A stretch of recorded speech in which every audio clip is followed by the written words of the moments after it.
Mr. Secretary General, Chairman, Ambassadors, and Your Excellencies, good afternoon. It is with great honor and humility that I accept the opportunity to speak before you. As a scholar, as an activist, and as a citizen, I am profoundly interested in the plight of the Palestinian people, as well as the broader ethical, moral, and political implications of their struggle for freedom and justice, as well as equality. As such, this annual convening represents a critical intervention. It also represents a site of possibility. On the other hand,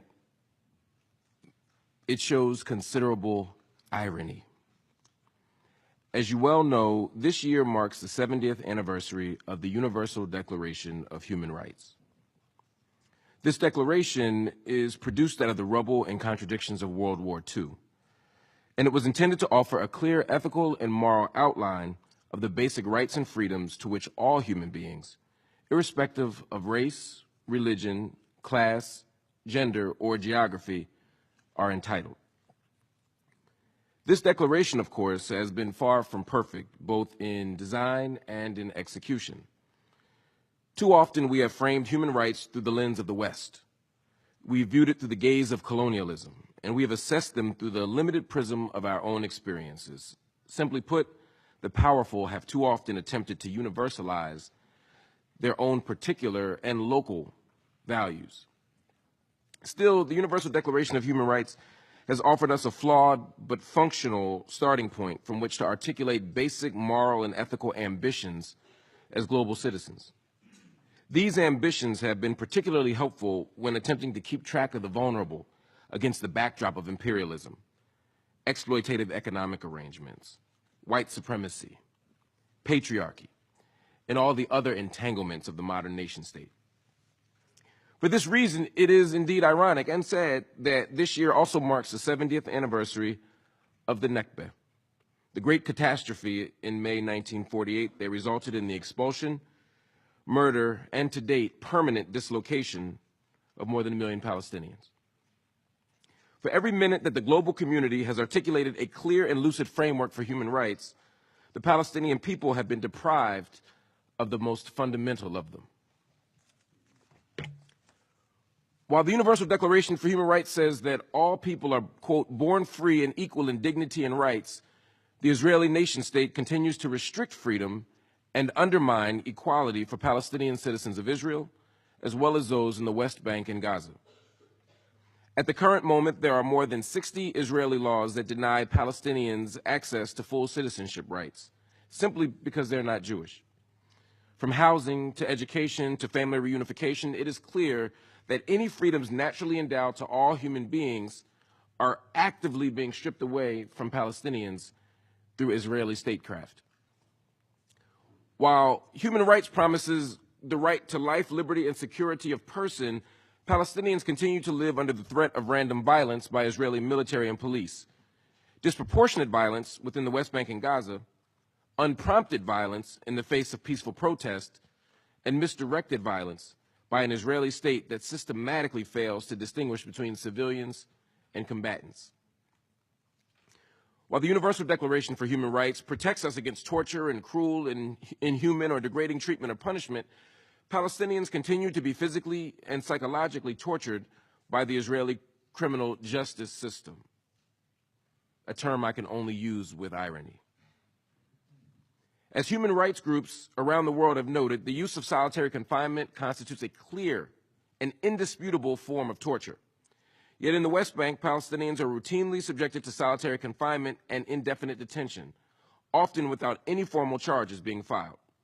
Last year, the Israeli Supreme Court ruled that physical torture in, quote, exceptional cases, including ticking time bomb situations, constitute acceptable means by which to engage in torture.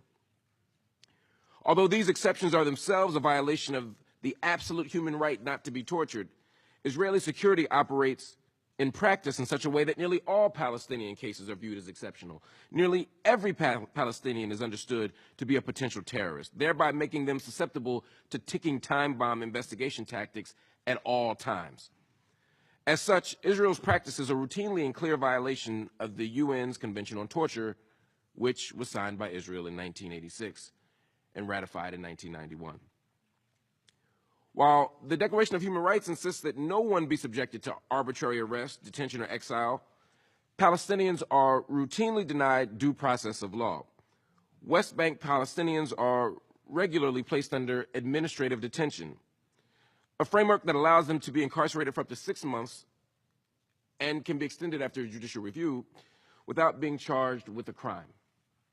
The only thing needed for such outcomes is the ambiguous claim of a security threat, a claim used by the Israeli state at all times, at all costs, and for all reasons. Through this vagueness, Palestinians are routinely punished for their political views rather than any actual threat of violence. The Declaration of Human Rights insists that all humans are entitled to a, quote, fair and public hearing by an impartial tribunal. Israeli military courts, the exclusive adjudicator largely for West Bank residents, and in some cases Palestinian citizens of Israel, they have a conviction rate of more than 99%. That suggests that Palestinians are either more guilty than any other group in human history, or that the Israeli government is unwilling or incapable of offering fair and impartial trials for Palestinians. Declaration of Human Rights promises the right to freedom of movement and residence within the borders of each state, as well as the right to leave any country, including his own, and to return to said country. It is impossible to travel throughout historic Palestine and not see the blatant restriction of movement between cities in the occupied Palestinian territories, as well as inside the state of Israel. Standing checkpoints, temporary or flying checkpoints, annexation walls, and other security barriers prevent Palestinians from moving freely, both within areas legally designated by the Israeli government and co-signed by the Palestinian Authority under the terms of Oslo. But also we see in Gaza the restriction of movement that is so severe that it literally defines life in the area. I promise you that I will not exhaust all of my time by enumerating every human rights violation perpetrated by the Israeli government. These are well known and have been well documented by every credible human rights organization in the world. Rather, I would like to speak to you about the urgency of the current moment.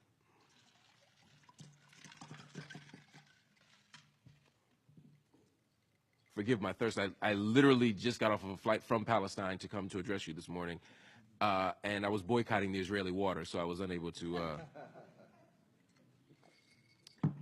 quench my thirst. But thank you for your indulgence, or for indulging me, rather. As we speak, the conditions on the ground for Palestinian people are worsening. In recent decades, the Israeli government has moved further and further to the right, normalizing settler colonialism and its accompanying logics of denial, destruction, displacement, and death. Despite international condemnation, settlement expansion has continued. At the same time, home demolitions and state-enforced displacement continues to uproot Palestinian communities. For Gazans, the 11-year Israeli and Egyptian blockade by land, air, and sea has created the largest open-air prison in the world. With only 4% potable water, electricity access that is limited to 4 hours per day, 50% unemployment, and the looming threat of Israeli bombs, Gaza continues to constitute one of the most pressing humanitarian crises of the current moment. In the West Bank, conditions are not much better. Unemployment is generally around 18%, with frequent loss of income due to Israeli military closures, making it impossible for Palestinian workers to get access to jobs.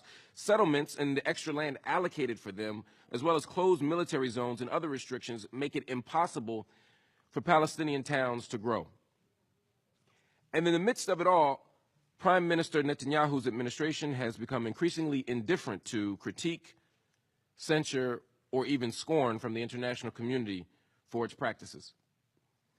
Perhaps the most glaring example of this indifference, as well as the urgency of the current moment, is the recently passed nation-state law. Through this basic law, the Israeli state has officially rejected Arabic as an official state language. It has described settlement expansion, both inside and outside of the Green Line, as a national value and it has reinforced the fact that Israel is not a state of all of its citizens. As an American, I am embarrassed that my tax dollars contribute to this reality. I am frustrated that no American president since the start of the occupation has taken a principled and actionable position in defense of Palestinian rights. And I am saddened, though not surprised, that President Trump's administration has further emboldened Israel's behavior through its recent actions. In May of this year, President Trump officially moved the U.S. Embassy to Jerusalem, which he recognized as the undivided capital of Israel.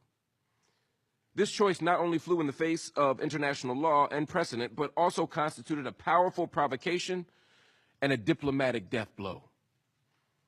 In late August, President Trump then permanently reneged on America's commitment to funding UNRWA, a move that now leaves millions of Palestinian refugees in medical, economic, and educational peril.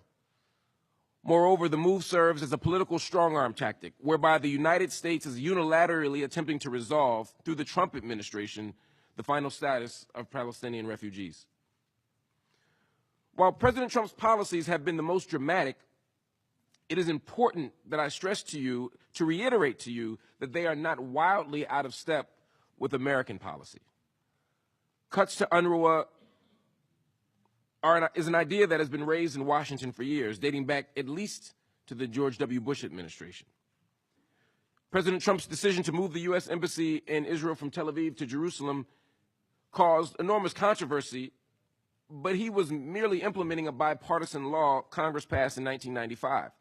And in so doing, he executed what has already been official United States policy and the fulfillment of a promise made by every United States president and presidential candidate, Democrat and Republican, for a very long time. With regard to the question of Palestine, Donald Trump is not an exception to American policy. Rather, Donald Trump is a more transparent and aggressive iteration of it. As I mentioned at the beginning of my remarks, the words offered today by everyone in this room are a necessary component of our resistance efforts. We need powerful, counterintuitive, dangerous, and courageous words. But we must also offer more than just words. Words will not stop the village of Khan al-Ahmar with its makeshift schools created by local Bedouin villagers. Words will not stop them from being demolished in violation of the Fourth Geneva Conventions. Words will not stop poets like Darin Tetur from being caged in Israeli jails, for having the audacity to speak the truth about the conditions of struggle on her own personal Facebook page. Words will not stop peaceful protesters in Gaza from being killed as they fight for freedom against Israel's still undeclared borders. Regarding the question of Palestine, beyond words, we must ask the question, what does justice require? To truly engage in acts of solidarity, we must make our words flesh. Our solidarity must be more than a noun. Our solidarity must become a verb. As a Black American, my understanding of action and solidarity action is rooted in our own tradition of struggle. As Black Americans resisted slavery, as well as Jim Crow laws that transformed us from a slave state to an apartheid state, we did so through multiple tactics and strategies. It is this array of tactics that I appeal to as I advocate for concrete action from all of us in this room. Solidarity from the international community demands that we embrace boycotts, divestment, and sanctions as a critical means by which to hold Israel accountable for its treatment of Palestinian people. This movement, which emerges out of the overwhelming majority of Palestinian civil society, offers a nonviolent means by which to demand a return to the pre-67 borders, full rights for Palestinian citizens, and the right of return as dictated by international law. Solidarity demands that we no longer allow politicians or political parties to remain silent on the question of Palestine. We can no longer, in particular, allow the political left to remain radical or even progressive on every issue, from the environment to war to the economy, to remain progressive on every issue except for Palestine. Contrary to Western mythology, black resistance to American apartheid did not come purely through Gandhian nonviolence. Rather, slave revolts and self-defense and tactics otherwise divergent from Dr. King or Mahatma Gandhi were equally important to preserving safety and attaining freedom. We must allow, if we are to operate in true solidarity with Palestinian people, we must allow the Palestinian people the same range of opportunity and political possibility.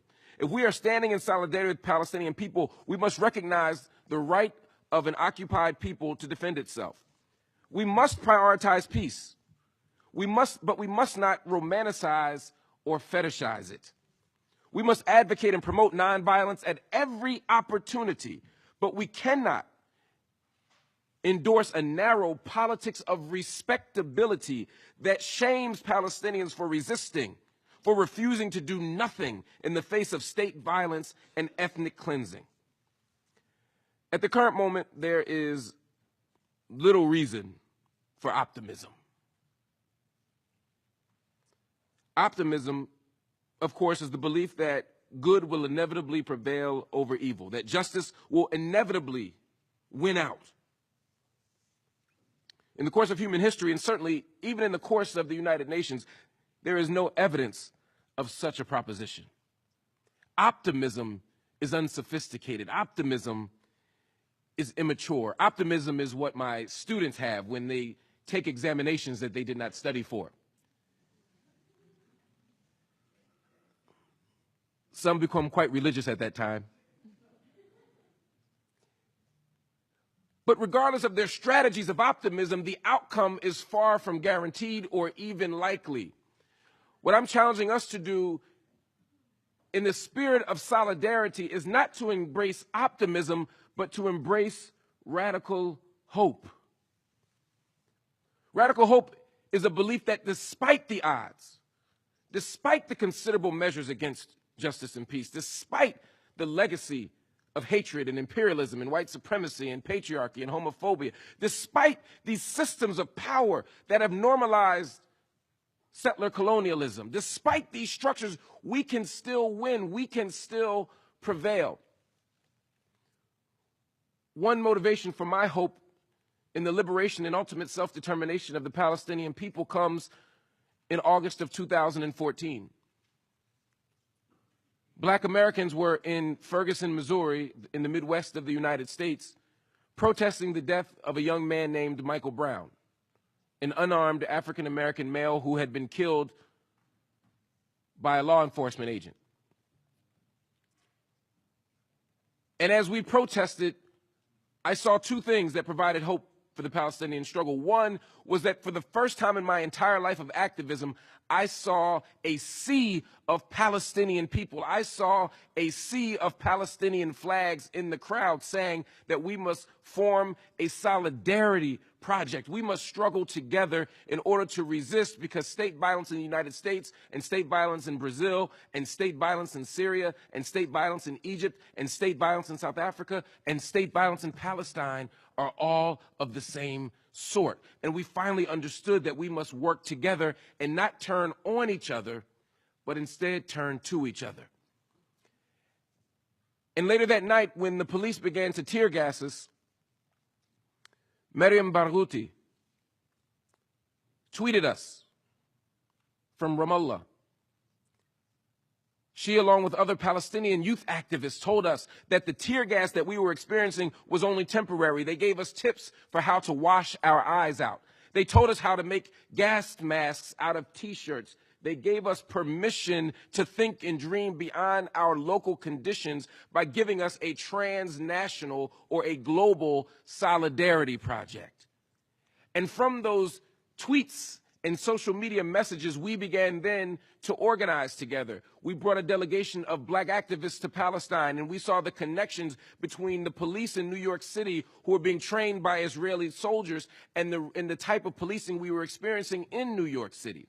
We began to see relationships of resistance, and we began to build and struggle and organize together. That spirit of solidarity, a solidarity that is bound up not just in ideology, but in action, is the way out. So as we stand here on the 70th anniversary of the Universal Declaration of Human Rights and the tragic commemoration of the Nakba,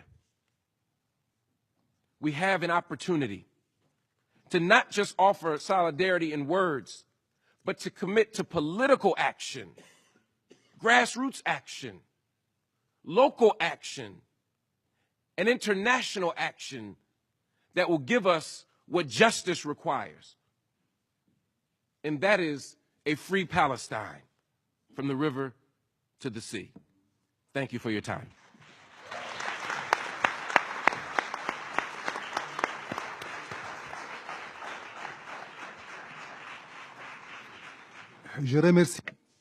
I very sincerely thank Mr. Marc Lamont Hill for the power and the eloquence of his statement, which shows his fervent commitment to promoting and defending the Palestinian cause.